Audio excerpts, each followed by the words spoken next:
La psychologie obscure, également appelée manipulation émotionnelle, est une méthodologie sophistiquée qui a été utilisée par des individus mal intentionnés pendant de nombreuses années. Cette technique se compose de 5 phases distinctes conçues pour désarmer psychologiquement la victime, la faire se sentir spéciale et, enfin, générer une dépendance addictive semblable à celle observée chez les joueurs compulsifs. Ci-dessous, ces phases seront détaillées pour fournir une compréhension plus profonde de chaque étape et des techniques associées. Première phase. Annuler les défenses ou gagner la confiance. La première phase de la manipulation émotionnelle est fondamentale, car elle établit la base pour les interactions futures. Ici, le manipulateur cherche à annuler les défenses de l'individu ou à gagner sa confiance. Une technique courante utilisée à ce stade est le mirroring ou imitation.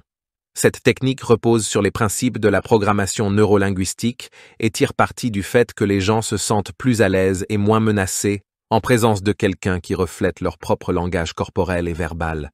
En imitant subtilement les gestes, les postures et les expressions faciales de la cible, le manipulateur peut créer un lien de confiance subconscient. De plus, une autre technique efficace à cette phase est l'utilisation stratégique du nom de la personne. Les études ont montré que les gens répondent positivement lorsqu'on les appelle par leur nom, ce qui peut augmenter le sentiment d'importance et de connexion personnelle.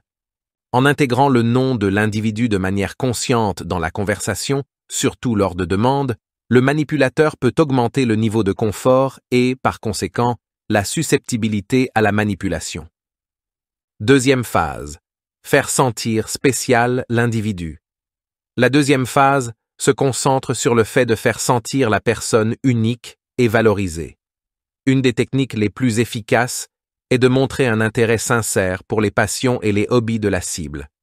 Cela non seulement renforce la relation, mais place également le manipulateur dans une position favorable pour influencer plus facilement la personne. En louant et en soulignant combien l'individu est spécial pour ses intérêts ou talents uniques, le manipulateur élève non seulement l'estime de soi de la cible, mais crée également un sentiment de gratitude et de dépendance émotionnelle. Une autre méthode utilisée est de découvrir et de valider les peurs ou insécurités de la cible. En devenant un soutien émotionnel crucial, le manipulateur peut être vu comme un pilier indispensable dans la vie de l'individu. Ce soutien non seulement renforce la connexion émotionnelle, mais prépare également le terrain pour la dépendance future, car l'individu commence à voir le manipulateur comme un sauveur face à ses peurs et angoisses. Troisième phase. Création de l'addiction. La phase finale est la création d'une addiction émotionnelle et psychologique. Ici, les techniques les plus insidieuses et puissantes sont appliquées. L'une des principales est le renforcement intermittent, décrit par le psychologue Burrus Frederick Skinner. Cette technique implique de fournir des récompenses ou des attentions de manière irrégulière, ce qui génère un état d'incertitude constante chez l'individu. Comme les joueurs dans un casino, la personne n'est jamais sûre de quand elle recevra attention ou affection, ce qui provoque un cycle d'anticipation et de désir pouvant conduire à une addiction émotionnelle sévère. De plus, le manipulateur peut choisir de maintenir une aura de mystère sur ses actions et relations personnelles. En ne révélant pas trop d'informations sur sa vie personnelle, la cible est forcée de combler les vides avec des suppositions et des fantasmes, ce qui intensifie l'obsession et la connexion émotionnelle. Quatrième phase, renforcement de la dépendance. La quatrième phase de la psychologie obscure implique de renforcer la dépendance créée dans les phases précédentes, en s'assurant que la victime reste liée émotionnellement et psychologiquement au manipulateur. À ce stade, le manipulateur met en œuvre des techniques qui renforcent la perception que la victime ne peut pas fonctionner adéquatement sans sa présence ou son influence. Ce renforcement est réalisé grâce à l'alternance entre chaleur émotionnelle et éloignement, une stratégie qui confond et déstabilise la personne, augmentant son besoin d'approbation et d'attention du manipulateur. Une technique clé à cette phase est la dénégation intermittente d'affection ou d'attention, suivie par des périodes de haute considération et d'affection. Ce modèle erratique de traitement non seulement maintient la victime dans un état de recherche constante de validation de la part du manipulateur, mais détériore également son estime de soi, faisant que la personne se sent profondément reconnaissante pour toute positivité ou approbation que le manipulateur décide d'offrir. Ce cycle peut amener la victime à développer ce qu'on appelle le syndrome de Stockholm émotionnel, où la victime développe une loyauté irrationnelle envers son manipulateur malgré les conditions adverses de la relation. En outre, le manipulateur peut employer la tactique du gaslighting, ou manipulation psychologique, qui cherche à faire douter la victime de sa mémoire, de sa perception et de sa santé mentale. Par la contradiction constante, le déni et le mensonge, le manipulateur crée un environnement d'incertitude qui augmente la dépendance de la victime envers lui pour obtenir la vérité et la réalité des faits. 5e phase. Consolidation du contrôle.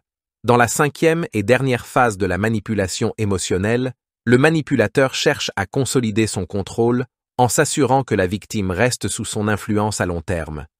À ce stade, le manipulateur peut commencer à introduire des demandes ou des attentes plus explicites, conçues pour aligner complètement les actions et décisions de la victime avec les désirs du manipulateur. Ce contrôle s'étend aux domaines tels que les relations sociales, les décisions professionnelles et personnelles, et même les finances de la victime. Une stratégie courante à cette phase est la création d'un environnement isolant, où le manipulateur limite progressivement les interactions sociales de la victime avec des amis et des membres de la famille, arguant que personne ne les comprend mieux que d'eux.